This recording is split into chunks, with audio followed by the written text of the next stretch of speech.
aujourd'hui, Jean Broquier, auparavant colonel du 10 dans les Bouches-du-Rhône.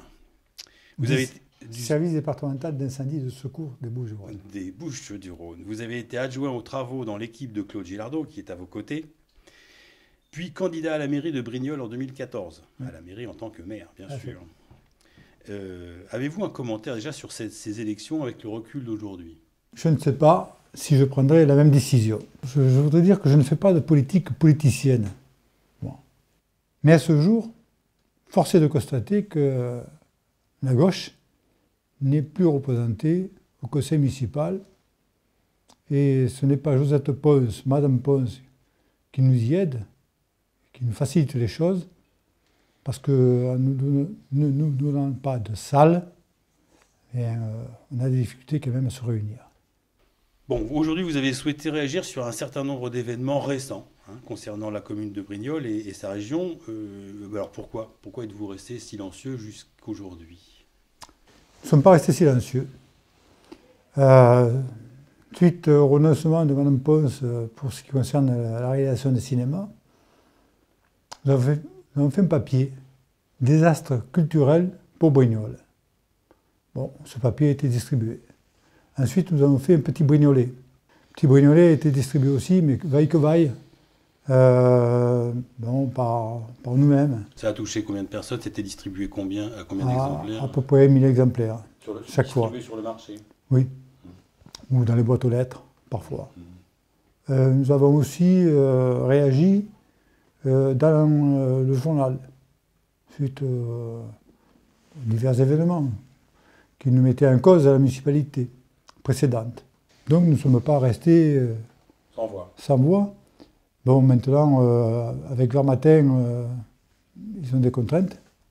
Vous appelez au débat, vous appelez à revenir un petit peu sur les questions qui préoccupent les Brignolais. Tout à fait.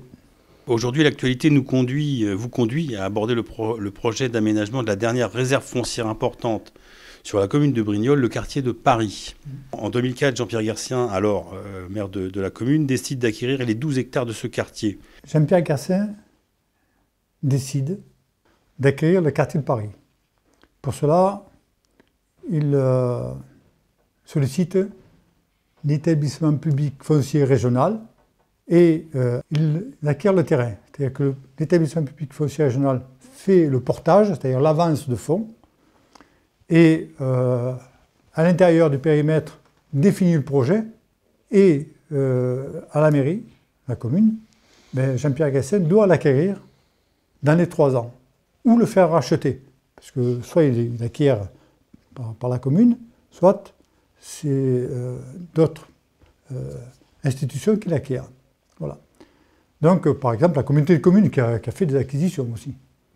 Et en 2007, septembre 2007, est rendue l'étude d'urbanisme et d'aménagement faite pour ce quartier. Donc une étude qui définit dans le détail les projets concernant ce quartier-là. Complètement. D'accord. Bon, ça n'avance pas après. Alors, en 2007, on arrive en 2008. Oui. Bon, ça a avancé puisque l'étude a été faite. Cette étude est importante quand même. Ça concernait quoi, rapidement? Ça concerne 12 hectares déjà. Et il y a 4 parties sur les 12 hectares. Il y a une partie qui est réservée aux administrations, une partie qui est réservée au logement, et une partie qui est réservée aux institutions. Un peu de commerce exactement. Bon. Et bien à ce jour, il nous reste 6 hectares neufs pour lesquels on a été amené à créer une SPL. La SPL, c'est quoi? C'est une société, d'abord, publique locale. Public, c'est public. Qui est, dans laquelle sont représentées les diverses collectivités qui la composent. Et les élus de ces collectivités. Voilà. Comme des actionnaires, en fait. Comme des actionnaires, sauf qu'il n'y a pas de jeton de présence. Voilà. Donc, mais ce sont des actionnaires, et les diverses collectivités qui la composent sont éligibles, elles, pour faire réaliser des travaux. Alors on y retrouve la Selle, Corrence, Vins-sur-Caraville, la communauté de communes de Comté de Provence et Brignoles. Pourquoi avez-vous créé cette SPL? Mais c'est un outil, la SPL. C'est un outil qui nous permet de réaliser, comme je vous le disais, soit des aménagements, soit de faire de la gestion. Nous, c'était pour réaliser des aménagements. Donc, on a mandaté, par délibération du conseil municipal, la SPL, pour acheter d'abord, puis après aménager le quartier de Paris, c'est-à-dire les 6 hectares neufs restants. Ça n'aurait pas été possible avec l'ancienne structure. Donc là, on passe sur la SPL, la communauté de communes est dedans, Brignoles est dedans, on arrive à piloter les projets et qu'est-ce qui se passe? Alors, la SPL acquiert des terrains.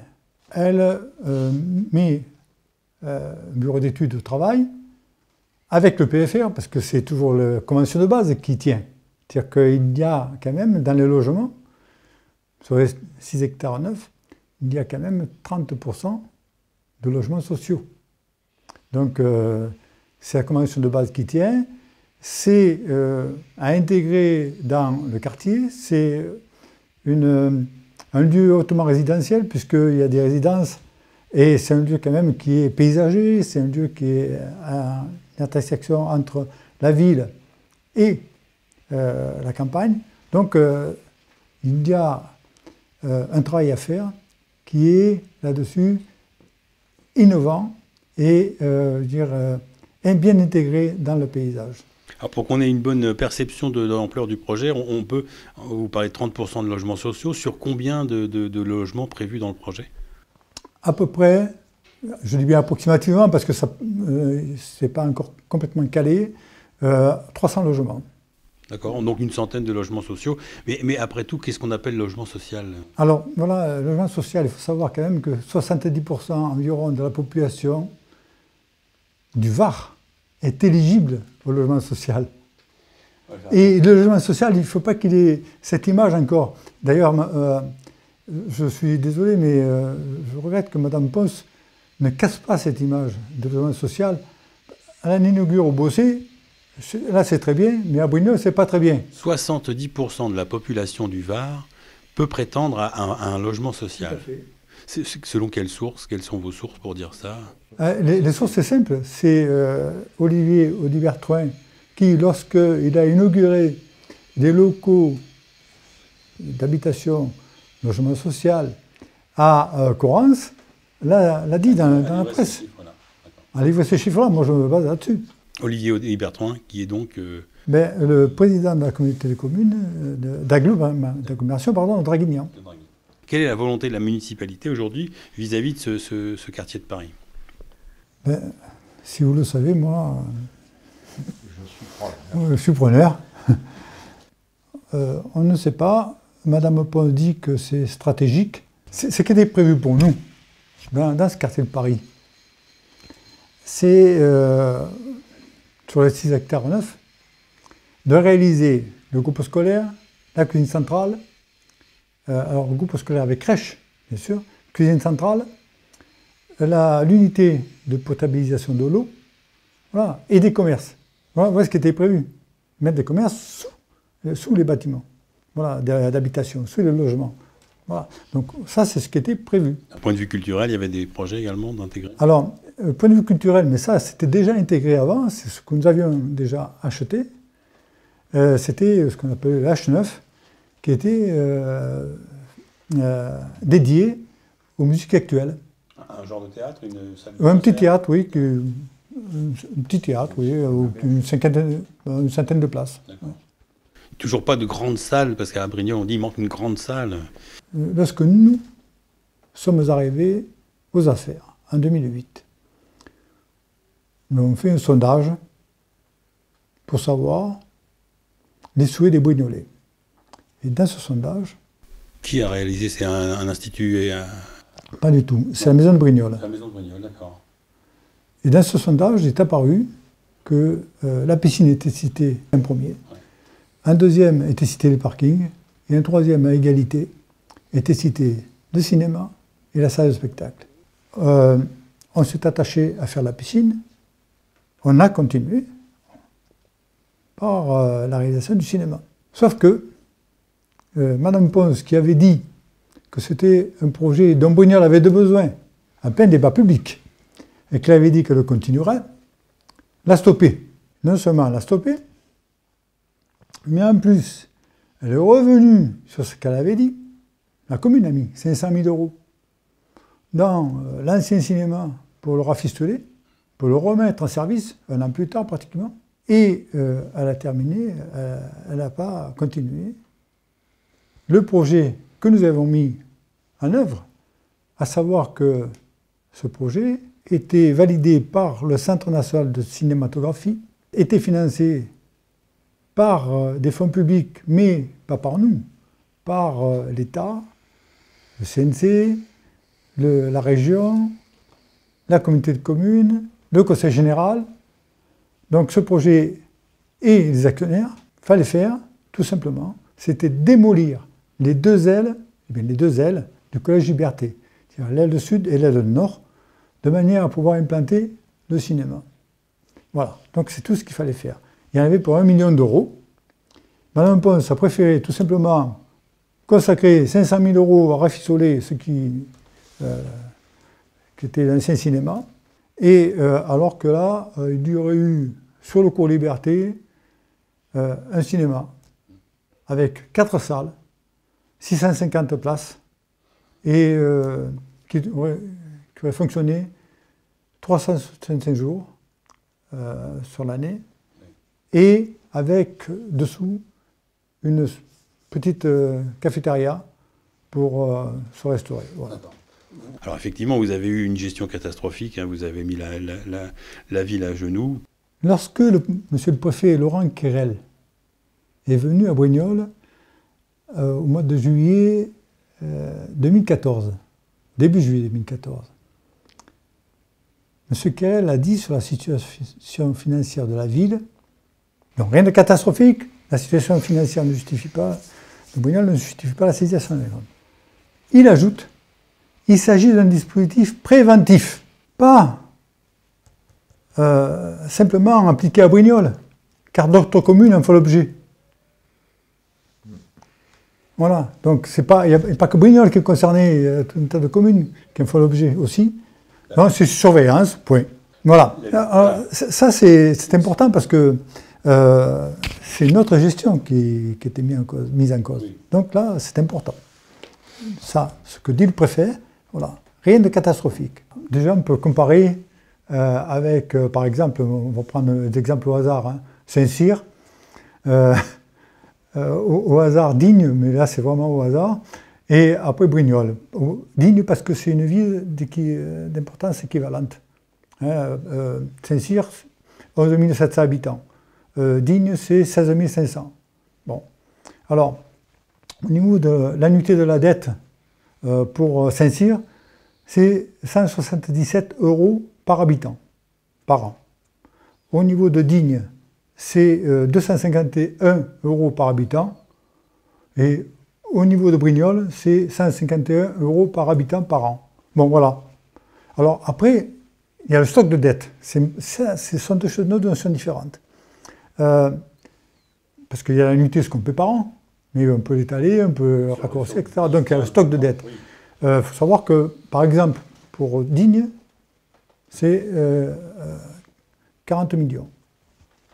Nous, c'est 30. Hein. Digne, c'est 40. Voilà, en gros. Hein. C'était en 2013, ça. Hein. Saint-Cyr, c'était 20. Donc, vous voyez, c'est pas délirant. C'est pas délirant. Voilà. Donc, je pense qu'il y a une exagération là-dessus. La dette. Est-ce que ça a été l'excuse pour arrêter les projets? Ça a été l'excuse pour plusieurs choses. D'abord, pour arrêter le projet du cinéma, oui, ça a été l'excuse, on n'a plus de sous.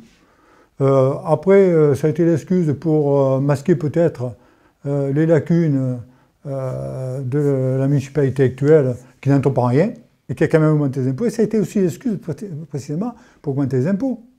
Et on se retrouve après avec maintenant un excédent budgétaire 2014 qui sont réinjectés sur le budget 2015, excédent budgétaire de 4,8 millions. Donc là, un an après, on peut redémarrer les projets.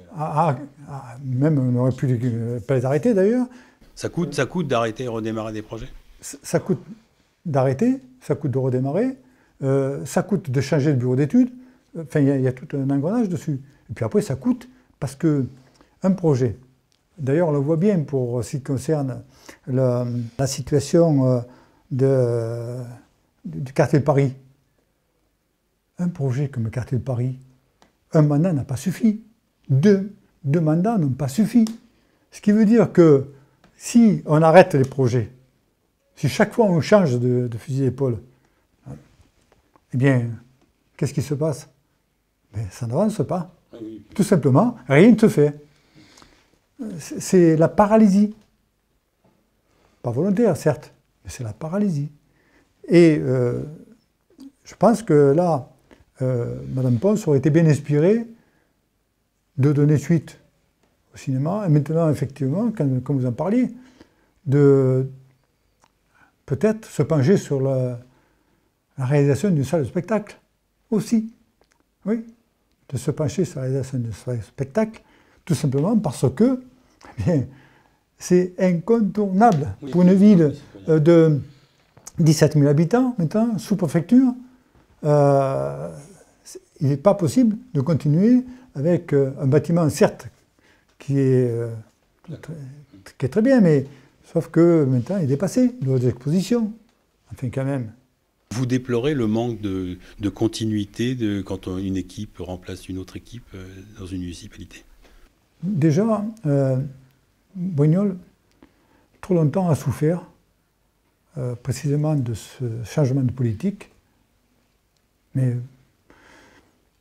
Et trop longtemps a souffert aussi d'un manque de vision. De quelqu'un ou d'une équipe qui avait une vision pour Brignoles. Voilà. Là, cette équipe-là n'en a manifestement pas. Quel est votre regard sur la gestion de l'équipe municipale donc actuelle? Alors, je vous dirais qu'on fera le point en temps voulu, c'est-à-dire au bout de 2 ans de gestion de pause, comme ça, hein, on prendra date. Voilà. Bon. Donc, rendez-vous en mars. Rendez-vous en mars, mais je vais quand même ajouter, enfin, vous dire un peu quelques ressentis. D'abord, on constate, il y a les commerces qui ferment, les uns après les autres. En fait, ce qui se passe actuellement à Brignoles, moi je constate, c'est un constat qu'on peut faire.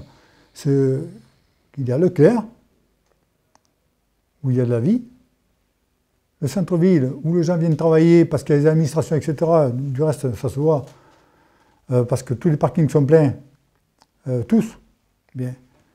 Et ce sont des gens qui arrivent travailler de l'extérieur vers Brignoles et qui repartent. Vous savez qu'à Brignoles, quand même, il y a plus de 10 000 emplois. De 10 000 emplois, c'est-à-dire il y a un taux d'emploi pour une ville de 17 000 habitants environ, il y a un taux d'emploi qui est de plus 160%. Il y a 100% qui peut être occupé pour Brignoles, plus 60% d'emplois qui peuvent venir de l'extérieur. Vous voyez, c'est pas neutre, ça. C'est pas rien. Voilà. Non, mais il faut le savoir, ça. Parce que tout le monde crie toujours, Brignoles, il y a 12% de chômage, etc., 12,5%, je ne sais plus où, comme une nation. Non. Il y a quand même plein de oui et non. Qui n'ont pas de travail. Oui, oui, mais sauf qu'il y a des gens qui sont de l'extérieur qui viennent travailler à Brignoles. Oui, bien sûr. Voilà. On le voit d'ailleurs, les parkings, le soir, ils sont vides. Hein. La journée, ils sont pleins. Voilà, non, mais c'est... Attention, on ne va pas mettre les frontières, c'est pas ce que je veux dire. Nous, on a tout fait pour maintenir l'emploi à Brignoles, pour le développer. On avait plus de 800 emplois environ pendant notre mandature. Un exemple, pour le cinéma,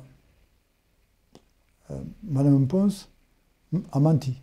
Elle a menti parce que l'argent y était, elle a fait comme s'il n'y était pas, elle a dit qu'il n'y avait plus de sous, et puis, elle a menti. Pour les groupes scolaires à Tours, quand même, c'est une priorité, un groupe scolaire. On rappelle que c'est un groupe scolaire qui est encore dans les Algeco, là. Tout à fait, encore dans les Algeco, qui était prévu. Et ça, il faut faire quand même un peu son mea culpa là-dessus. C'était prévu par la municipalité de Garcin. Le dossier était prêt. Bon, il y avait quelques problèmes avec l'architecte, il faut le dire aussi. Mais ce n'était pas insurmontable. Bon, Donc l'idée, c'était de remplacer les Algeco par sur la municipalité de Garcin déjà, tout à fait. Oui. On a continué le projet, mais pas dans sa forme. Bon, on a dénoncé l'architecte, tout. Voilà, bon, c'était pas clair. On a repris le projet, etc. Là, maintenant, le projet est arrivé à l'appel d'offres. J'ai mis à l'appel d'offres et il ne se fait pas. Et il n'est plus dans les priorités de Mme Pons. Or, dans son tract de campagne, elle avait simplement dit que, eh bien, dès son arrivée à la municipalité, elle mettrait en route la construction d'un groupe scolaire. C'est à la page enfants et jeunesse. Je vous donne ça, c'est ce truc. Moi, je lis encore son programme, je vous dis. Voilà. Donc ça, là, elle ment. Ça concerne combien d'élèves? Ça peut concerner, en gros, 10 salles de classe. Voilà. Donc 400 élèves à peu près. Hein. Ouais. Voilà. Donc ça veut dire que Mme Pons, là, ment, tout simplement. Mais en dehors de ça, elle dit quand même dans son article, il ne faut pas mentir aux Brignolais. C'est pas sérieux. Elle ment. Il ne faut pas mentir aux Brignolais, donc le ment doublement. Mais non, mais il faut être sérieux là. Non, mais je le dis parce que c'est, pour moi, c'est quelque chose qui est important. En tant que Brignolais, voilà, ça me fait un peu enrager, si vous voulez, là-dessus. Quand vous voyez qu'elle a arrêté le quartier de Paris, au prétexte que, soi-disant, la SPL, ça n'allait pas, etc., que le projet, c'était pas un projet équilibré, qu'il n'était pas financé. Mais qu'est-ce que c'est ces bêtises? Et maintenant, c'est la mairie qui va racheter. Bien racheter. Donc vous posez la question, pourquoi? Mais pourquoi? Mais bien sûr, mais pourquoi faire? Mais qu'est-ce que c'est cette idée de racheter à une émanation de la mairie? Il y a un conseil d'administration qui est composé d'élus, la maire de Brignoles et présidente de la SPL. Quand même, on arrive au terme du mandat donné à la SPL pour réaliser la chose. Sauf que, comme on est arrivé au terme, des mandats qui étaient donnés à la mairie et à l'EPFR pour acheter le terrain. Mais depuis 2007, on a fait des avenants. Pourquoi ne pas reconduire par une nouvelle délibération le mandat? Au conseil municipal, Mme Pons dit « Ah, non, il faut travailler les entreprises, il faut relancer la relance économique, c'est important. » On ne peut qu'abonder à ça. Et de l'autre côté, Mme Pons dans la presse dit que les grands travaux publics, c'est terminé. Il faut faire travailler le privé, quoi. En gros, il faut donner à manger au privé. Là, il y a un moment où je ne comprends pas. Parce que pour moi, gérer une commune, ce n'est pas forcément dépenser l'argent pour le privé. C'est gérer au mieux. Elle se glorifie, elle se gargarise, mais enfin quand même, je ne sais pas si c'est vraiment ce qu'elle fait. Un agent immobilier à l'urbanisme. Je ne sais pas si ça s'est déjà vu. Mais toujours est-il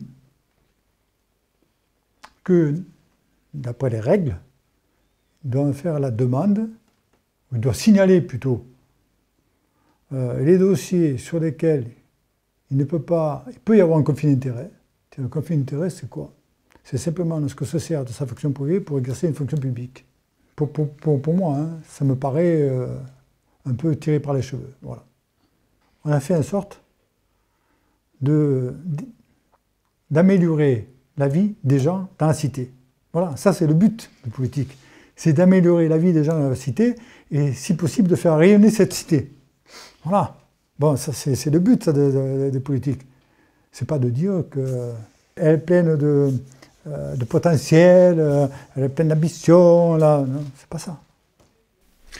La place du débat, on va peut-être terminer là-dessus, la place du débat est importante sur justement l'évolution d'une cité. Ah ben, oui, elle est importante la place du débat. D'ailleurs, c'est je dirais, c'est l'essence même de l'être humain, de débattre. C'est la raison même de débattre. Après, une fois qu'on a débattu, bon. Mais on prend une décision. Sauf qu'à l'heure actuelle, je ne sais pas, mais plus aucun débat n'est organisé quand même. Hein. Donc un endettement qui passe de 21 ans à 7 ans, c'est une information importante. D'où vient-elle? Alors, oui, c'est Madame Pons qui l'a dit lors du conseil municipal du 10 avril 2015. Voilà. Alors, c'est pas un coup de baguette magique, d'un coup, d'un seul. De 21 ans, on est passé à 7 ans d'endettement, c'est-à-dire de 2014 à 2015, 7 ans. Et ça, pas un an, à moins d'un an, parce que l'audit a été rendu en septembre, et là, en septembre 2014. Et au BP 2015, 7 ans.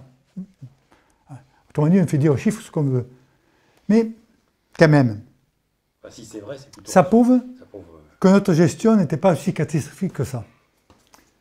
Comme ils ont bien voulu le dire, les élus de l'opposition, tous, parce que les nouveaux élus, pas de l'opposition, les nouveaux élus, attendez, à un moment, c'est des déclarations qui sont quand même un peu irresponsables. Mais je pense que c'est aussi parce que cette équipe, elle manque cruellement d'ambition. Et c'est pour cacher, en fait, pour faire de la fumée, qu'elle a exagéré la dépense, c'est pour cacher ses propres lacunes. Voilà. Bon, c'est peut-être un ancien colonel sapeur-pompier qui parle, la confiance ne suit pas le contrôle.